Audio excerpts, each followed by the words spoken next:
Aleluia. Obrigado, meu irmão, minha irmã, pela tua semente. Obrigado porque até aqui o Senhor tem nos ajudado. Obrigado pelo teu coração, pela generosidade, pelo carinho. E nós vamos fazer aquilo que o Senhor tem gerado no nosso coração. Amém? Eu tenho um sonho no meu coração de ver a Simples Igreja alcançando muitas famílias, ganhando muitos jovens e, sabe, restaurando famílias, restaurando crianças. E eu sonho muito grande. Eu sempre falo isso para as pessoas. O mesmo trabalho que dá para sonhar pequeno, dá para você sonhar grande. Sonhe grande. E eu sonho muito grande em relação à Simples Igreja. Eu quero ver Deus fazer grandes coisas aqui. Eu quero ir para um lugar maior. Eu quero ir para um lugar onde as crianças fiquem mais confortáveis. Sabe, nós temos aqui crianças que, através delas, os pais hoje congregam conosco. Então, assim, a gente quer proporcionar para as pessoas, para os visitantes, chegar aqui e falar, caramba, como eu fui bem recebido nesse lugar.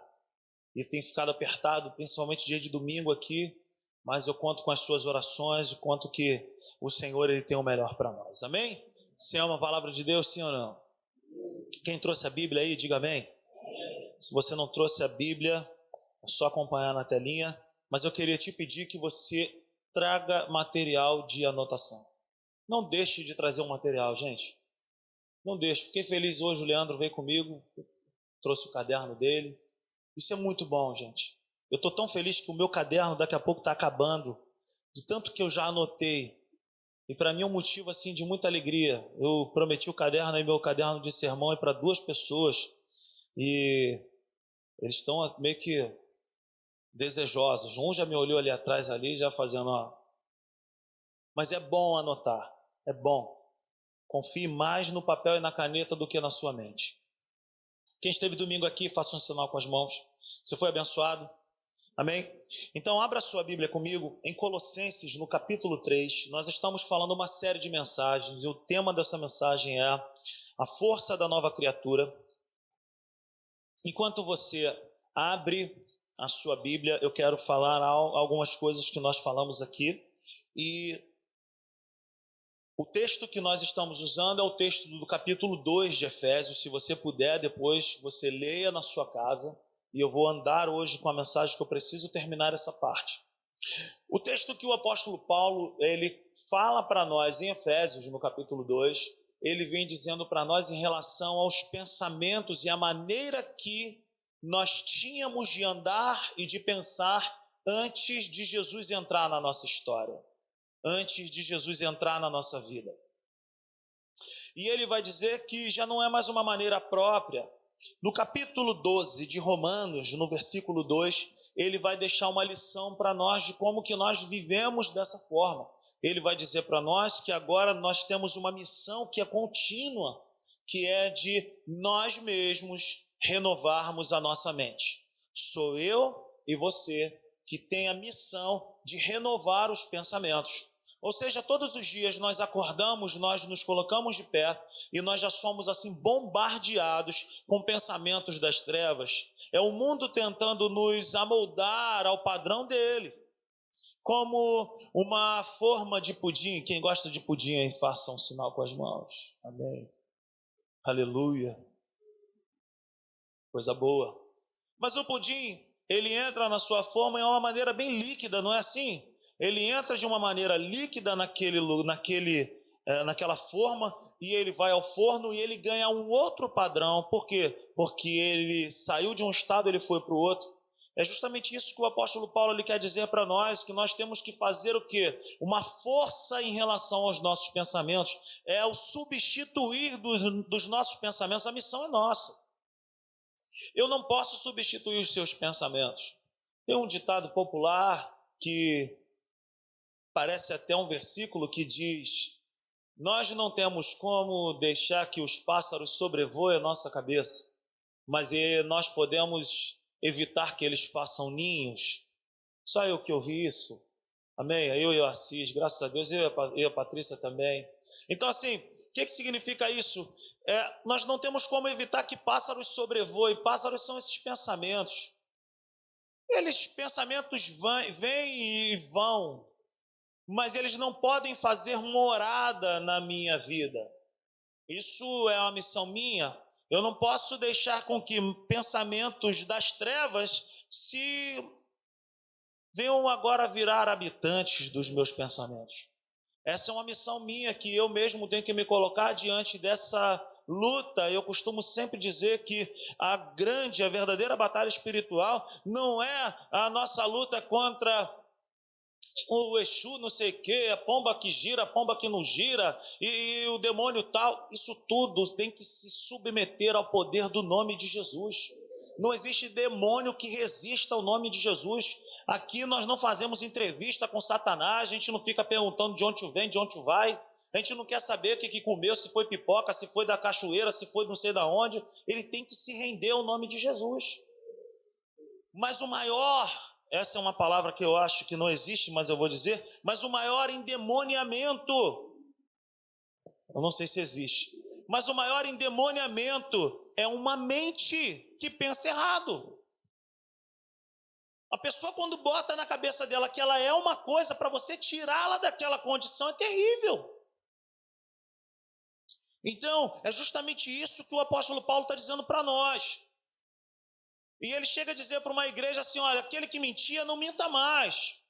Aquele que roubava não roube mais. Aquele que isso não faça mais. Por quê? Porque é uma mudança de pensamentos. E nesse termo que ele usa aqui de Romanos 12, no versículo 2, é uma palavra que vem do original da metamorfose, metamorfos. Transformem-se, pois, pela renovação do vosso entendimento. Sou eu que me transformo. Se eu penso que eu sou uma coisa, quando Jesus entra na minha vida, eu não posso mais achar que eu sou aquilo. Porque eu tenho todo o potencial de Deus dentro de mim para não ser mais aquilo. Mas quem decide sou eu. Já está comprado o direito de você não ser mais escravo de nada. Você eu só sou alguma coisa de errado se eu quiser. Mas não existe nenhum nada que diz que você é isso. Mas quando eu olho para a palavra de Deus, que é um espelho, eu me analiso diante da palavra de Deus, eu falo, cara, eu não tenho condições de ser aquilo que o inferno diz que eu sou. Eu sou aquilo que a Bíblia diz que eu sou. Então, nós precisamos entender que essa palavra metamorfos é uma transformação que eu não consigo mais voltar a ser o que eu era antes. Como a borboleta, estava no casulo. Saiu do casulo, virou borboleta. Ela nunca mais voltou para o casulo, nem se ela quiser. Então, o que eu quero dizer? Meu irmão e minha irmã, em nome de Jesus, como novas criaturas, nós temos força e poder de Deus dentro de nós para não voltarmos a ser o que éramos antes. Não tem como. Aonde você estiver, você vai ser visto de maneira diferente. Eu contei que eu fui cortar o cabelo lá em Campos. E eu estava quietinho numa barbearia dessas, legal, que tem sinuca, flipper. E eu gosto de jogar sinuca, eu estava ali jogando minha sinuca, não sei o quê. E quando o rapaz falou, Rodrigo Brito, eu falei, não, vou cortar o cabelo, o rapaz ali. Eu falei, tá bom. E ele começou a cortar meu cabelo, não sei o quê. E papo vai, papo vem. Eu não abri a boca, gente, eu não usei o evangeliquez de chamar de varão. Ô varão, não fiz isso. Eu falei, normal, tudo bem, querido? Acho que nem o querido denuncia, né, quando a gente também... Eu falei, meu irmão, tranquilo, blá, blá. O irmão é crente? Eu falei, eu sou. Aí ele, rapaz, olha, eu vou te contar um negócio. Eu vim do Ceará, tem 15 dias que eu estou aqui em Campos, cara, eu tô não sei o quê, minha mulher não sei o que lá, e lá. Eu falei, ô meu irmão, é mesmo, tem que orar, varão, vamos orar por isso aí, não sei o que, coisa e tal. O irmão é pastor? Eu falei, sou, meu irmão. Ele, ô pastor, quando acabar esse corte aqui, o senhor pode fazer uma oração por mim? Eu falei, posso. Acabamos a oração lá, ele chorando. Mas assim, não tem para onde correr. Por quê? Porque a nova criatura, ela é marcada. Não tem como mais voltar atrás. Existe uma marca em nós. E essa marca não diz que nós somos perfeitos. Essa marca diz que nós somos aceitos por Deus. Amém? Então, mas existe algo que eu preciso fazer, é justamente isso que eu quero compartilhar com vocês aqui em Colossenses, no capítulo 3, versículo 1, que diz: portanto, já que vocês ressuscitaram com Cristo, se ressuscitamos é porque nós morremos uma vez. Nós morremos com Cristo. O apóstolo Paulo ele chega a dizer, porque já não vivo mais eu, mas Cristo vive em mim. Então ele fala, portanto, já que vocês ressuscitaram com Cristo, procurem as coisas que são do alto, onde Cristo está sentado à direita de Deus. Mantenham o pensamento nas coisas do alto e não nas coisas terrenas, pois vocês morreram e agora a sua vida está escondida com Cristo em Deus. Quando Cristo, que é a sua vida, for manifestado, então vocês também serão manifestados com Ele em glória. Assim façam morrer tudo o que pertence à natureza terrena de vocês: imoralidade sexual, impureza, paixão, desejos maus e a ganância, que é a idolatria. Ou seja, mesmo nós sendo novas criaturas, essas coisas vão bater a porta do nosso coração. Ser nova criatura é ter poder de Deus, mas não é uma garantia de que nós nunca mais seremos tentados ou procurados pelas artimanhas das trevas. Você está comigo? Diga amém. Mas é o que eu preciso fazer? Eu tenho que ter uma responsabilidade pessoal de que eu sou uma nova criatura e eu não posso mais viver do jeito que eu vivia. Eu não posso mais pensar do jeito que eu pensava. Eu não posso mais agir como eu agia. Por quê? Porque Cristo habita em mim. Quando eu faço algo, quando eu penso algo que é fora do padrão, acende uma luz dentro de mim como um farol de trânsito. Pisco amarelo dizendo, atenção, fica ligado, tu vai tomar uma banda. E se você demole, o sinal vermelho acende e aí pode ser tarde demais. Então qual é a proposta? É viver de maneira diferente. É pensar de maneira diferente. Mas eu não consigo viver bem se eu pensar mal. Eu preciso pensar bem para que eu possa viver bem. Por quê? Porque todo comportamento é fruto de um pensamento. Não tem como você fazer algo que você não pensa. Ninguém é tentado por aquilo que não pensa. E um pensamento sendo assim, sabe, nutrido, você vai passar por uma situação. Então a ordem é que nós tenhamos essa responsabilidade de transformarmos os nossos pensamentos. Porque esses pensamentos vão vir para todos nós. Se você for num estádio de futebol, como eu vou às vezes, cara, você vai ter vontade, principalmente torcendo para o time que eu torço, você vai ter muita vontade de falar uma besteira. Mas eu sou uma nova criatura e eu tenho que inventar formas de poder, sabe, reagir. Então você não xinga mais a pessoa de filho daquilo, você chama filho de Belial. Você tem que inventar coisas, porque a gente não pode mais, mas a decisão é sempre minha e isso serve para qualquer coisa, isso serve para qualquer ambiente que você estiver. Eu é que faço a diferença, porque quem manda aqui nos meus pensamentos sou eu. Você está comigo? Diga amém. Então, como é possível e por que é possível pensar bem ou ter pensamentos transformados? Porque nós recebemos vida de Deus dentro de nós. Abra sua Bíblia comigo lá em Efésios, capítulo 2. Só é possível porque nós temos a nova vida, nós temos uma vida dentro de nós. Efésios 2:4, todavia Deus, que é rico em misericórdia, pelo grande amor com que nos amou, deu-nos vida, ou seja, Ele deu a sua própria vida, não foi vida bios, mas foi vida zoe, a sua própria vida, é a própria vida de Deus em nós. Juntamente com Cristo, quando ainda estávamos no passado mortos em transgressões, pela graça vocês são salvos. Deus nos ressuscitou com Cristo e com Ele nos fez assentar nos lugares celestiais em Cristo Jesus. É possível viver em novidade de vida? É possível viver em novidade de vida? É possível andar com os pensamentos transformados? Claro que é. Claro que é possível. Desde que eu me alimente certo. Desde que a minha dieta espiritual seja uma dieta boa, equilibrada. Eu não posso viver uma vida com Deus achando que eu vou me alimentar no domingo e na quarta-feira e eu vou ter uma vida com Deus maravilhosa. Eu no meu dia, eu acordo, tomo café. Antes do almoço eu como alguma coisa, almoço. Depois do almoço eu tomo um golinho de café. Lá por 5, 6 horas eu tomo mais um negócio. Aí não tenho jantado. Mas à noite tomo uma ceia. Se eu faço 4 ou 5 refeições durante o meu dia, durante a semana, como que espiritualmente falando eu vou conseguir viver com Deus e ter experiências com Deus e ter uma vida boa com Deus? O que é uma vida boa com Deus? Me relacionar com Deus, ter um relacionamento vivo com Deus, andar com autoridade, andar em autoridade diante das adversidades. Como que eu consigo se eu não me alimento bem? Se eu não oro, se eu não transformo meus pensamentos, se eu não leio a Bíblia, se eu não tenho uma vida com Deus dentro do meu quarto, eu não vou ter dentro da igreja.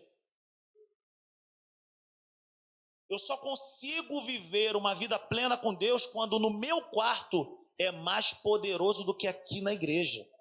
Eu sou aqui aquilo que eu sou lá.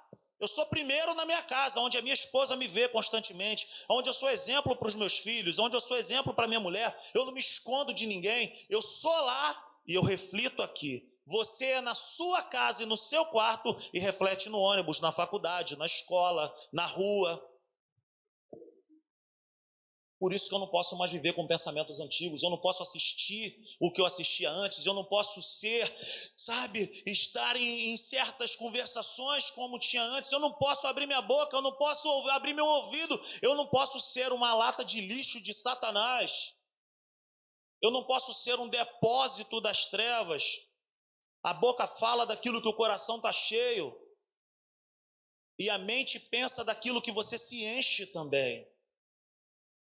Mas a missão de transformar, de dar um basta, é minha e sua, de dizer até aqui foi Satanás, mas eu sou uma nova criatura e eu não aceito mais isso. E deixa eu te dar uma notícia, amanhã ele vai te perturbar de novo, mas fala a mesma coisa para ele, até ele desistir de você. Ele vai desistir em nenhuma área, mas ele vai tentar em outra área. Ele não é criativo, ele é persistente. É possível viver em novidade de vida? Claro que é. Porque nós temos Deus dentro de nós. Nós temos a vida dele. Só aqueles que têm o Senhor Jesus conseguem isso. Aleluia! Só aqueles que receberam essa nova vida de Deus podem viver dessa forma.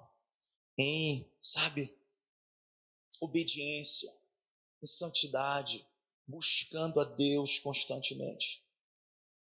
Amém? Meu irmão, nós precisamos entender que nós não somos qualquer coisa. Efésios 2, versículo 7, diz assim: para mostrar nas eras que hão de vir a incomparável riqueza da sua graça demonstrada em sua bondade para conosco em Cristo Jesus. Pois vocês são salvos pela graça por meio da fé, e isto não vem de vocês, é dom de Deus, não por obras para que ninguém se glorie. Tudo isso provém de Deus. Tito, no capítulo 2, é um texto que eu amo, o versículo 11 ao versículo 13, vai falar o que é a graça. A graça não é uma filosofia, não é um conto, uma fábula. A graça é a própria pessoa de Jesus, nos encorajando, nos empoderando, nos fazendo andar em novidade de vida e vencendo. Então foi pela graça que nós somos salvos. É pela graça que o nosso nome está escrito no livro da vida, não tem nada a ver comigo.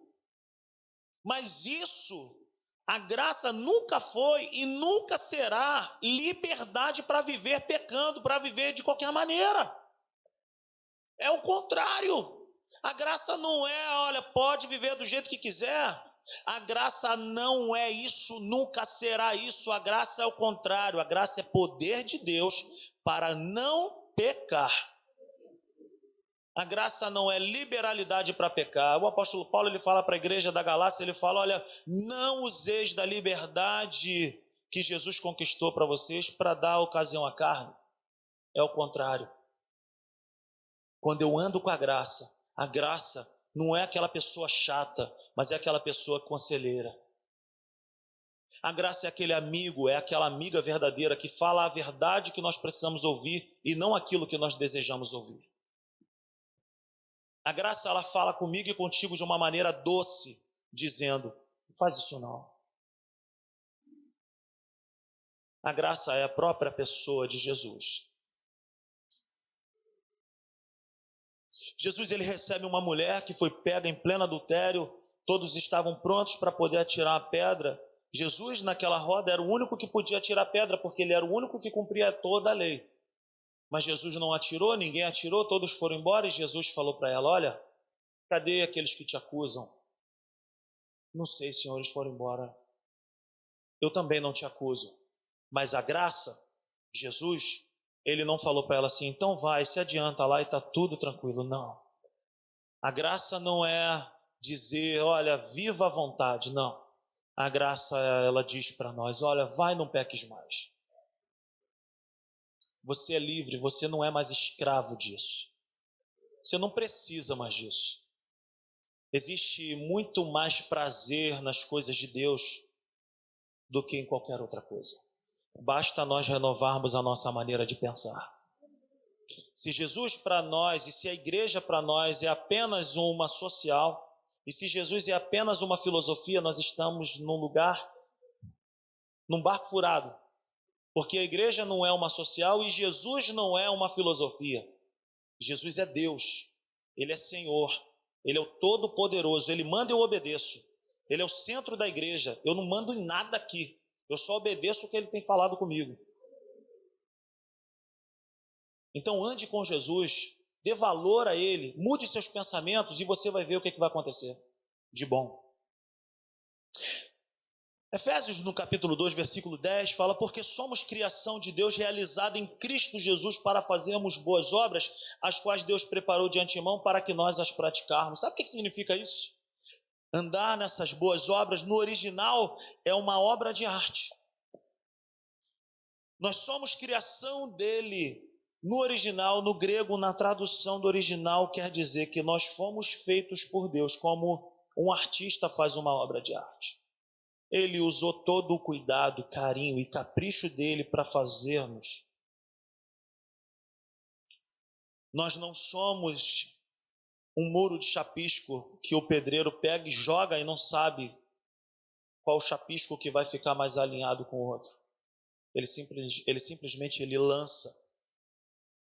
Jesus, quando me fez, quando te fez, quando nos restaurou, quando nos tirou do império das trevas, ele nos fez com um propósito. E esse propósito era para que nós manifestássemos o Criador. O que é uma obra de arte? Pessoas do mundo inteiro vão em lugares onde tem uma exposição de quadros. Na França, por exemplo, tem um teatro, tem um lugar onde as maiores obras de arte, as pessoas pagam muito, muito dinheiro para poder ver. Mas no fundo, a pessoa ela para diante de um quadro, diante de uma obra de arte, e ela para e ela fala: cara, que coisa linda, que coisa maravilhosa. Mas aquela obra de arte ali remete para a pessoa que está analisando o quê? Cara, o Criador. A pessoa, quando olha um quadro, ela fala: pô, esse cara estava inspirado no dia que fez. Que capricho, olha a sombra. Olha como é que ele fez isso, olha como ele fez aquilo. Então toda obra de arte, ela vai apontar para um Criador.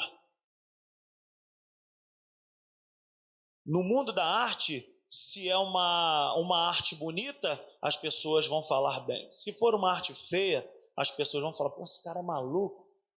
Agora, quando fala da nossa vida nas mãos do Senhor, Ele nos fez do melhor. Ele colocou a sua própria vida em nós. Por que eu tenho que viver em novidade de vida? Porque o que está dentro de mim tem valor. E não tem como eu viver com Deus e não frutificar. Se eu não frutifico, é sinal que tem alguma coisa errada dentro de mim. Se a semente é boa, se a árvore é boa, o fruto é bom. Se eu bebo da fonte certa, eu vou frutificar. Agora, se eu não me alimento, meu irmão, aí dá ruim. Nós fomos feitos por Ele e para Ele. Eu tenho por obrigação, como nova criatura, refletir o seu pensamento, refletir o seu DNA, refletir as características dele na terra. Eu preciso andar como Jesus andou na terra. E não vem com essa história de que eu nasci assim, eu cresci assim, eu sou mesmo assim, Gabriela. Quem tem um pensamento desse não nasceu de novo, não me leva a mal não. Amém? Fique de pé aí. Eu tenho o próprio DNA dele dentro de mim. Eu tenho a própria vida dele dentro de mim. Eu tenho que manifestar o caráter dele dentro de mim. Eu tenho que falar diferente, eu tenho que pensar diferente, eu tenho que agir diferente, eu tenho que ser diferente. Não tem como. Os filhos refletem a imagem do pai. Ninguém compra mercadoria nenhuma se não tiver um bom testemunho daquela mercadoria. Quando nós vamos comprar um carro, por exemplo, nós não ouviremos do vendedor dizendo assim para nós: o que você está fazendo aqui, Tiago? Aí o Tiago vai falar: pô, rapaz, eu gostei desse carro. E o vendedor, nós não vamos encontrar um vendedor dizendo: Tiago, não compra esse carro não, cara. Esse carro é horrível. Calma, o carro é zero. Não compra. Esse carro é horrível. Esse carro nada funciona. Ele vai te dar uma dor de cabeça terrível.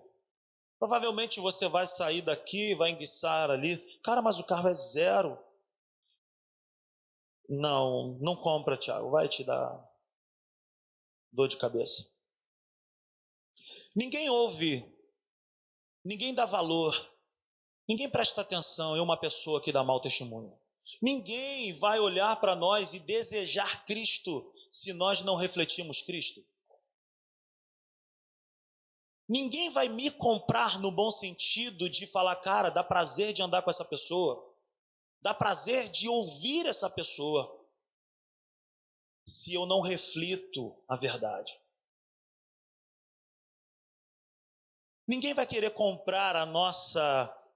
ninguém vai querer sentar comigo nem contigo se quando olharem para nós verem que nós não funcionamos.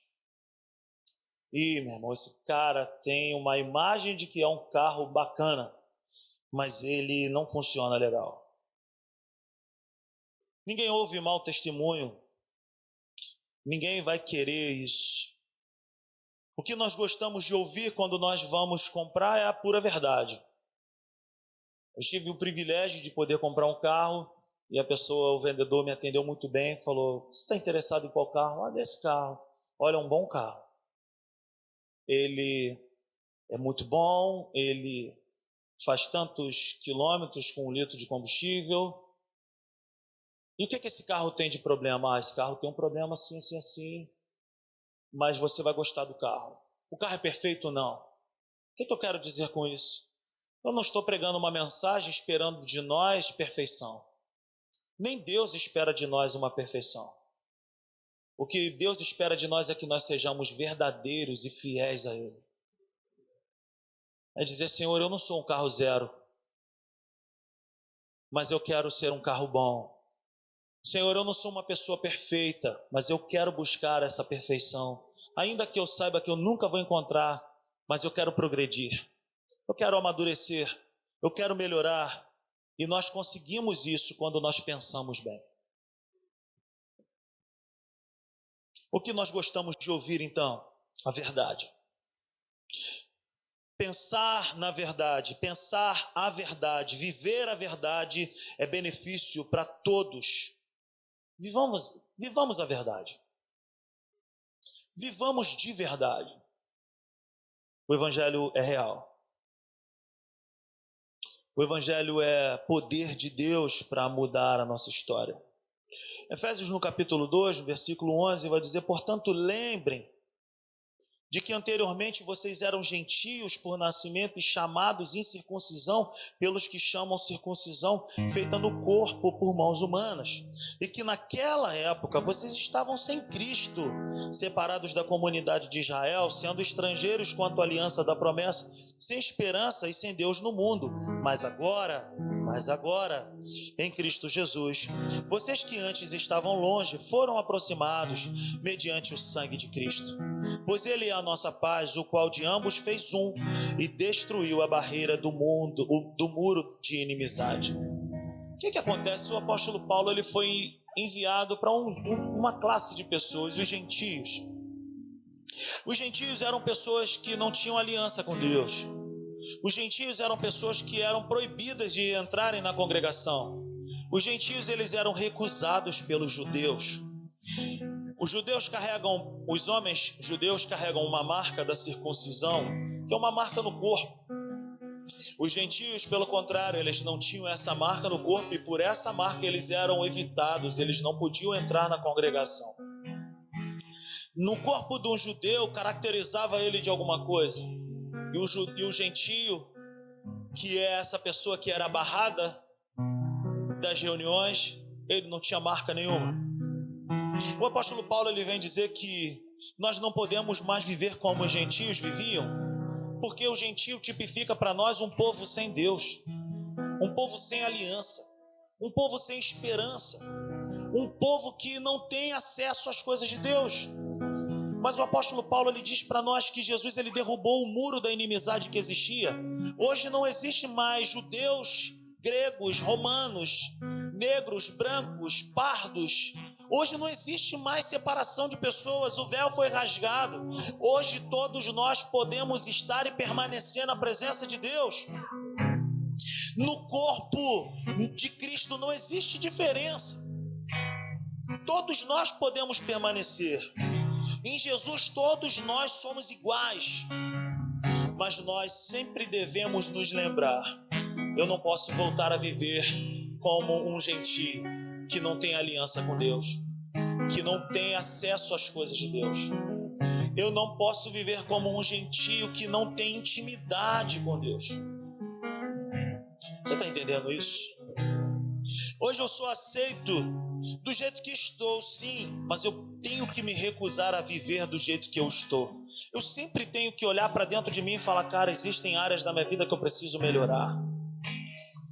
Jesus ele me aceita do jeito que estou, mas ele nunca deixou de transformar uma pessoa difícil que passou pelas suas mãos. Haja visto os discípulos, os apóstolos, homens que andavam com espadas na cintura e arrancavam a orelha das pessoas, homens que falavam que se quiser nós podemos mandar fogo lá.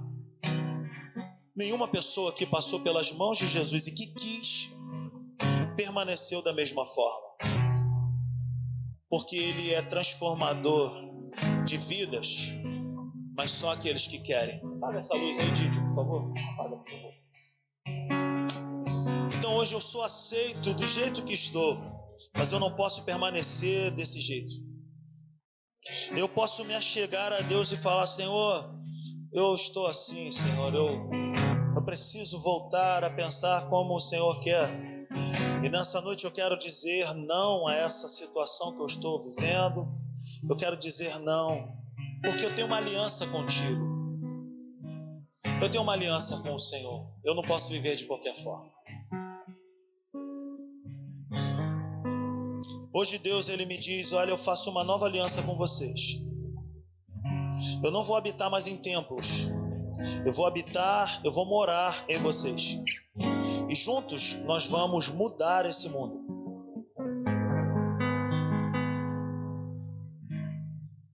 O que é mudar o mundo? Mudar o mundo não é eu fazer uma obra aqui e lá no Japão refletir algo. Mudar o mundo é mudar o meu mundo. Mudar o mundo é mudar o meu metro quadrado. Mudar o mundo é mudar a vida das pessoas que me cercam. Mudar o mundo é ser Jesus, é pensar como Jesus, é andar como Jesus, é viver como Jesus para pessoas que me cercam. O que é mudar o mundo? É lá no aeroporto, ainda você refletir Cristo. É lá na escola, Rosana, você refletir Cristo. É lá na academia, Leandro, você refletir Cristo. É lá no Ceasa, Xande, você refletir Cristo. O que significa isso que eu estou falando? É pensar bem. viver bem. É correr como Jesus. Amém. É trabalhar como se Jesus estivesse conosco, porque Ele está. Aleluia. Feche seus olhos nessa noite. Diga comigo essas palavras, pensando bem. Nós vamos virar esse mundo de cabeça para cima. Pensando bem, nós vamos virar esse mundo de cabeça para cima. Aleluia. Oh, aleluia. Ora ao Senhor um bocado aí. Abra sua boca e comece a falar com Ele. Fala, Senhor, eu preciso melhorar. Todos nós estamos aqui numa condição de melhorarmos, de pensarmos bem, de melhorarmos a nossa maneira de viver, de melhorarmos os nossos pensamentos. Ninguém aqui é perfeito, mas nós temos que ser humildes e falar, Senhor, me perdoa, Pai. Me perdoa, mas nessa noite eu quero o Senhor na minha vida.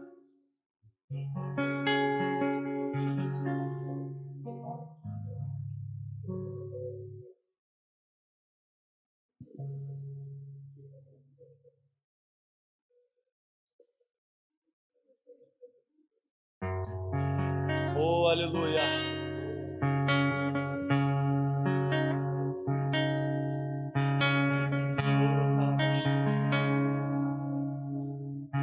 Não cesse de orar, fale com Ele nessa noite. Oh, aleluia. Tudo começa com os nossos pensamentos. Se você pensar bem, certamente você viverá bem. Você não é isso que as trevas quer colocar na sua cabeça. Seguro estou nos braços daquele que nunca me deixou.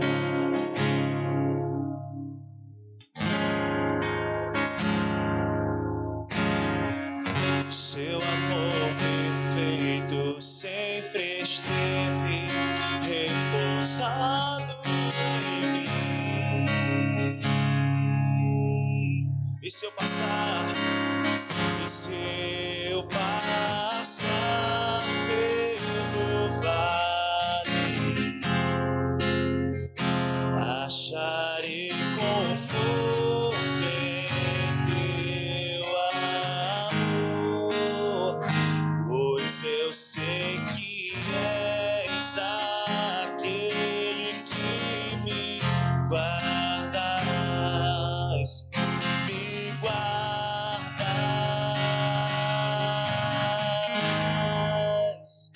Em teus braços é o meu descanso.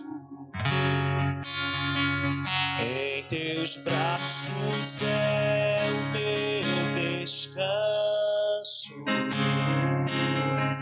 Em teus braços é o meu descanso. Em teus braços é o meu descanso. Pai, nós queremos nessa noite reafirmar, Deus, que Tu és o nosso único e suficiente Salvador das nossas vidas. E nós queremos viver, Senhor, com pensamentos transformados, Pai, com pensamentos renovados. Nós não queremos ser reflexo, resultado dos pensamentos desse mundo tenebroso, mas nós queremos, Senhor, ser reflexo da Tua glória, da Tua graça, daquilo que o Senhor fez em nós. Pai, atrai o nosso coração a Ti, Pai. Nos encoraja, Senhor, a dia após dia desejarmos ser semelhantes a Ti.